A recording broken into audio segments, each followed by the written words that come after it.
In fall of 2024, we sat down with Abigail SPANBERGER, the outgoing representative for Virginia's 7th Congressional District and the state's 2025 Democratic candidate for governor. Here's the complete, unedited cut of our conversation. You are running for governor of Virginia in 2025. If you are elected governor, what major changes in direction and policy will you immediately pursue upon taking office? Well, as governor, I will focus on the things that frankly are the priorities of so many Virginians, and that is ensuring that we are strengthening our public schools. And so from a priority standpoint, that means ensuring we are supporting our teachers. That means encouraging and expanding the pipeline of educators to get into the classroom.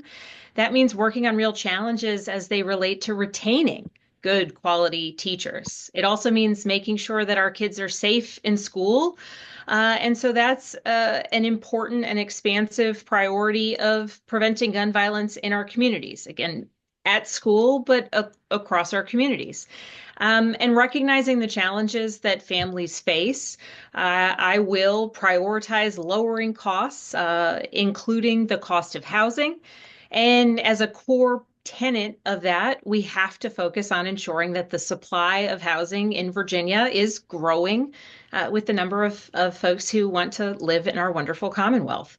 And then importantly, protecting our fundamental rights is something that is a priority for so many Virginians and one that I will work tirelessly to ensure. What definitive actions would you take to curb gun violence in our country? Well, certainly looking at this challenge specific to Virginia in my campaign for governor, there are so many things that we'll do, and I'll get to those in just a second. But at the federal level, I have a record of supporting, leading, and voting on legislation, much of which has passed in the House, hasn't moved in the Senate, but will ideally carry on into the future. And importantly, I voted on the Bipartisan Safer Communities Act, which was signed into law. It's a step forward to ensuring that we are moving in the direction of preventing gun violence, but it's certainly just a step. As governor of Virginia, I will focus on policies that we know work. There are data-driven decisions that we can be making that the General Assembly can vote on and that I can sign into law as governor, ensuring background checks on all firearms purchases across the Commonwealth, ensuring that the age at which one can buy a handgun is the same at which one can buy an assault style rifle. Right now, it's 21 for the handgun and 18 for the assault style rifle, creating parity and ensuring that extra time before someone can purchase an assault style rifle is one of them. I have voted on at the federal level and certainly would support at the state level a production stoppage and a ban on sales of assault style rifles in addition to that age change. Encouraging and doing more to strengthen our extreme risk protective orders, also known as red flag laws. The data show that is an extraordinarily important step that one can take to keep communities safe, individuals safe, and prevent gun violence. The list goes on and on in terms of even where we see hotspots of violence, additional community supports that have been shown to decrease gun violence in communities. And from a legislative standpoint, there is so much that we can do that when taken together has an enormous impact on preventing gun violence. But at its core, kids shouldn't have to worry about what happens if a shooter comes to their school. And I say that as a mom of three kids who are experiencing just what you did growing up. And we have to fix it. So, by the time you and your peers are sending your kids off to school, ideally we will have gotten this one right. And how would you make sure that this sort of proposed legislation is bipartisan to support and connect both Republicans and Democrats who might be gun owners? The way that we build a coalition around these issues is by, speaking about where we can achieve the goal of reducing gun violence in our community. And, I accept that not everyone is going to agree, but certainly in all of the bills related to gun violence prevention that I have voted on Capitol Hill, including the assault weapons ban or a production stoppage of assault-style rifles. Um, they've had bipartisan support, not an enormous amount, but certainly some. And we'll continue to see that at the federal level into the future. And I will work hard to build that support at the state level. Switching over to a crucial issue in our country right now that you previously mentioned, reproductive freedom. Abortion is currently legal in Virginia. However, during Glenn Youngkin's term, he has proposed codifying an abortion ban after the 15th week of pregnancy. In November, voters in 10 states will decide on constitutional amendments guaranteeing abortion access. So my question for you is, will you propose and support a similar ballot initiative in Virginia? So my hope is that Virginia will begin moving forward with this ballot initiative before I'm ever elected governor. And ideally, the General Assembly this coming January will put forward such a ballot initiative for a constitutional amendment in the Commonwealth of Virginia. What that would mean is they would vote in January. We'd have elections in 2025, and my job and my involvement there would be to make sure we're keeping a majority in the House of Delegates that would again vote for it in January 2026, as is the process. And then in November 2026, if each of these steps along the line works properly, then that vote would go to the people. It would be on our ballots when we're voting in November of 2026, and then it would have to pass with the people. And then we would have a constitutional amendment guaranteeing access to abortion. So if that doesn't move forward this January before I'm ever elected, then I will certainly work to move it forward when I am. And in any case, legislation protecting the rights of individuals to make their own healthcare choices is something that, as you know, as legislation would come to my desk, it's legislation that I would sign. And why is it important for constituents in Virginia to have abortion rights? I mean, what exactly is at stake here? Well, we've seen the horror stories coming out of Florida, coming out of Alabama, coming out of Texas, Ohio. I mean, the list goes on, where, you know, in so many of these tragedies, there have been women who have been pregnant and something goes wrong in their pregnancy. And I think that that's the part that before the Dobbs decision, people just didn't talk about. So many people have challenges to a pregnancy, have a non-viable pregnancy, have a miscarriage, and they need medical care. And that medical care is abortion care.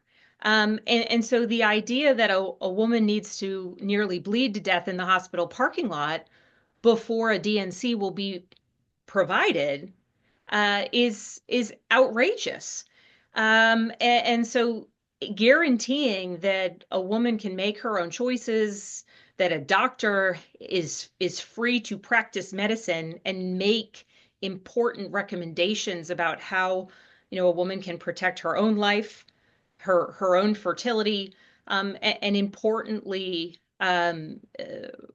recognize that the reality of healthcare, the reality of pregnancy can be difficult, and it can be like mired in really desperate, difficult circumstances. And you know, the idea that as we have seen in other states, that a young girl as a victim of rape has no recourse but to carry the child of her rapist as a child, it's just unconscionable. And it's the reason we need the constitutional amendment in Virginia, and it's the reason that I will continue to advocate for our basic rights. Recently, universities have come under fire in our country for their handling of free speech protections. So Virginia's current governor, Glenn Youngkin, has stated that freedom of speech encompasses peaceful demonstration, but does not allow for hate speech. And he's banned encampments at Virginia colleges that receive state funding. Just this past May, student protesters at the University of Virginia were forcibly evicted from grounds during a pro-Palestine encampment by Virginia police, which were ordered by university officials. In light of all these events, where do you stand on this issue, and would you ban encampments if you were elected? As it relates to free speech protests that we have seen across campuses and in Virginia, the importance of being able to express oneself over any issue, but particularly for those who are protesting now and have been for months, it is their right. It is important. It is wholly American. According to a study released earlier this year, Virginia's public college tuition rate surged 37% to an annual $27,000 from 2014 to 2022. How can we make college more affordable for students in Virginia? This is part of a larger overall trend where tuition at universities across the board have continued to increase. For public universities in Virginia, yes, but also as well as private institutions across the rest of the country.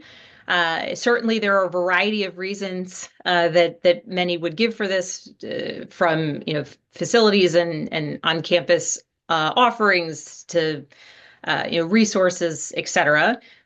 But at the end of the day, for the student who wanted to get a degree in journalism in 2014 versus a degree in journalism today, that increase in tuition is meaningful, impactful, and in many cases might impact the decisions that they are making as they head off into the workforce. And so this is where I would note that there are extraordinary programs that exist kind of across the board, and particularly at the federal level, for tuition reimbursement, certainly for work study programs.